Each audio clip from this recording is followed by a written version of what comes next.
It's so important for children to have an easy transition from home to school or from home to their program, so they don't have to do the work of code switching when they're not able to then focus on other kinds of learning.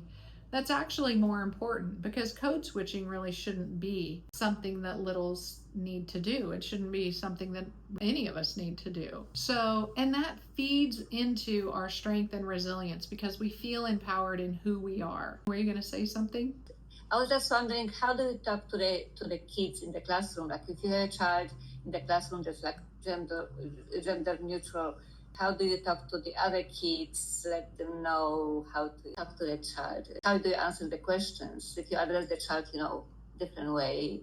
That's a really good question. So what are the questions the others are asking? So if you're using they, you're not saying she or he, and the kids will definitely hear that and realize that, and they will be asking, why are you saying that, for example? Okay, so they're saying, like, why do you call them they? Yes. What would you say if a child said, why do you call John him? He's a boy. Because he's a boy. Okay. So, and are we talking about toddlers? Are we talking about 3s, 4s, 5s? I was thinking more like maybe even 3. So kids are curious and they ask all kinds of questions, some of them appropriate, some of them not, but we answer them all. And if a little says, why do you call Willow, or why do you call Sparrow they? You could say, because that's their gender. And just kind of leave it at that. Sometimes we over explain things to littles. Remember, they're learning about gender.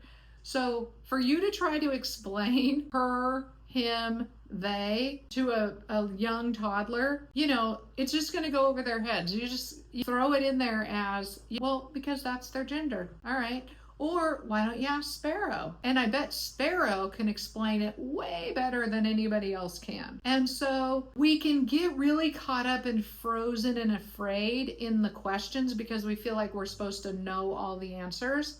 But in reality, we're all learning too. And we're all learning with and from each other. So Sparrow really likes to be called they, and so we're gonna call Sparrow they and them, and you get to choose what you want to be called. You can be called he or him, or whatever your name is, and just kind of simplify it in the environment without making it be a really big, when we make a big deal out of something, it becomes a big deal. But if we just kind of roll with it, there's going to be a lot of people who do not understand the they them pronoun, especially when they're very little. They're just going to do what is being done in their environment. So if we model what's appropriate for Sparrow, just like we model what's appropriate for John or Mary, then the littles will follow. And we don't have to give them all the details of what, why, when, we don't have to explain cisgender. We don't have to explain, transgender. We don't have to explain the whole big rainbow of information at this point, right? We don't have to do that because they're just littles.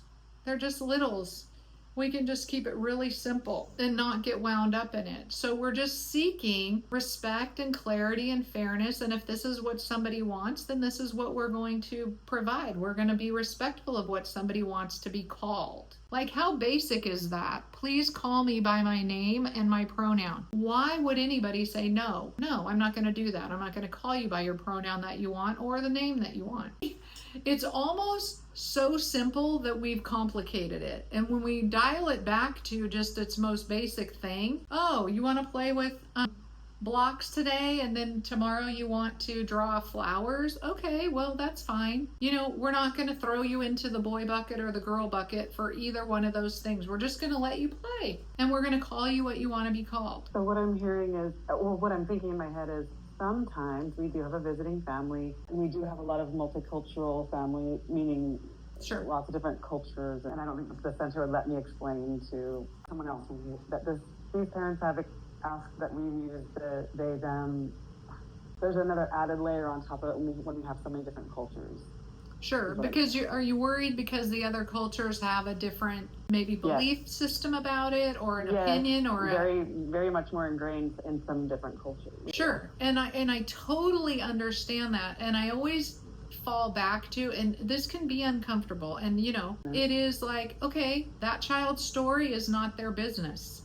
So if they have a direct question and it's an appropriate question, great, fine, we'll respond to it. But otherwise, it's really not their business, and you don't say, oh, that's none of your business. But if somebody walks in and says, why did you call Sparrow they, them? What's the deal? You say, oh, because that's what their parents requested. And it's simple. Keep it simple, keep it personal and private, and in the best interest of the individual child.